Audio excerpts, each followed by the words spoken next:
روزے کے بارے میں جو سوال بہت زیادہ پوچھے جاتے ہیں، الٹی آ گئی ہے، ابکائی آ گئی ہے، اس سے روزہ تو نہیں ٹوٹا، انجیکشن لگانا ہے، چوٹ لگ گئی ہے، خون نکل گیا ہے، خون لگانا ہے، انہیلر لینا ہے. تو الٹی آنے سے روزہ نہیں ٹوٹتا. الٹی آنے سے روزہ اس وقت ٹوٹے گا جب دو شرطیں پائی جائیں گی.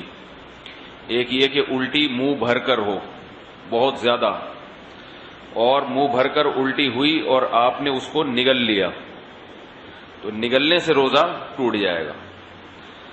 دوسری شرط یہ ہے کہ الٹی منہ بھر کر ہو، خود سے نہ ہو بلکہ آپ نے جان بوجھ کر کی ہو، منہ بھر کر اچھی طرح سے.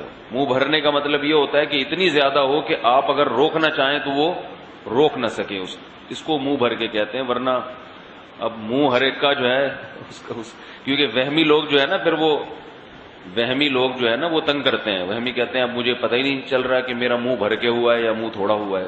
تو بھائی اب منہ تو آپ کا اپنا ہے، میں تھوڑی پتہ لگا سکتا ہوں کہ آپ کا منہ بھرا ہے کہ نہیں بھرا. اس کا ایک فقہا نے ضابطہ بیان کیا ہے کہ اتنا کہ منہ میں روکنا اس کو ممکن نہ ہو. تو چھوٹی موٹی ابکائیاں آتی ہیں، چھوٹی موٹی الٹیاں آتی ہیں، یہ اگر نگل بھی لیں تو بھی روزہ نہیں ٹوٹتا. ابکائی آئی اور آپ واپس لے گئے تو نہیں ٹوٹتا. تو منہ بھر کر ہو اور آپ اس کو نگل لیں، یا نگلیں تو نہیں لیکن وہ منہ بھر کے خود سے نہیں ہوئی بلکہ آپ نے حلق میں انگلی ڈال کے قے کی ہے. تو عام طور پر ایسا کوئی کرتا نہیں ہے روزے میں، اس لیے اس کو اتنا بیان کرنے کی ضرورت بھی پیش نہیں آتی. اس کے علاوہ گلوکوز چڑھانے سے، انجیکشن لگانے سے روزہ نہیں ٹوٹتا. روزہ ٹوٹتا ہے کھانے پینے کے، ناک کے راستے یا منہ کے راستے کوئی چیز پیٹ کے اندر جائے، یا مقعد کے راستے کوئی چیز پیٹ کے اندر جائے.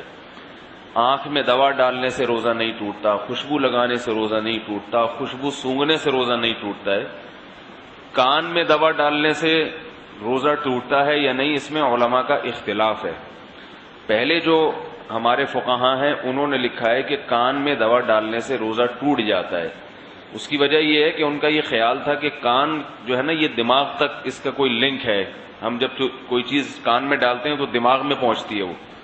لیکن بعد میں جو ڈاکٹروں کی تحقیق ہے وہ یہ کہ کان میں کچھ بھی ڈال دیں وہ دماغ تک نہیں پہنچتی، نہ پیٹ میں جائے گی وہ، نہ دماغ میں جائے گی. تو اس تحقیق کی وجہ سے علماء کی رائے بھی تبدیل ہوئی.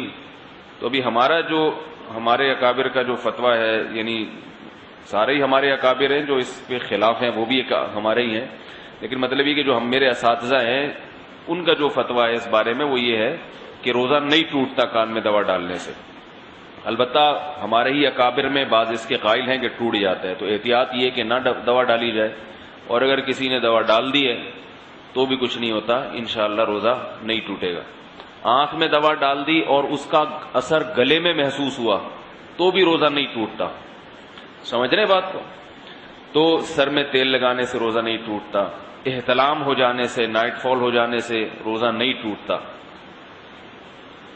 زوجہ کے قریب کوئی شادی شدہ آدمی گیا اور ڈسچارج ہو گیا تو روزہ ٹوٹے گا، ڈسچارج نہیں ہوا تو اس سے بھی روزہ نہیں ٹوٹتا.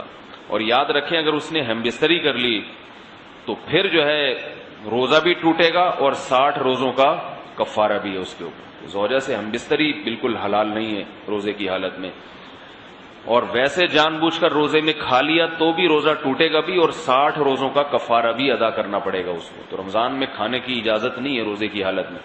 روزہ ہی کیسا جس میں کھانے کی اجازت ہو، تو سزا بھی ملے گی، صرف روزہ نہیں ٹوٹے گا اس میں.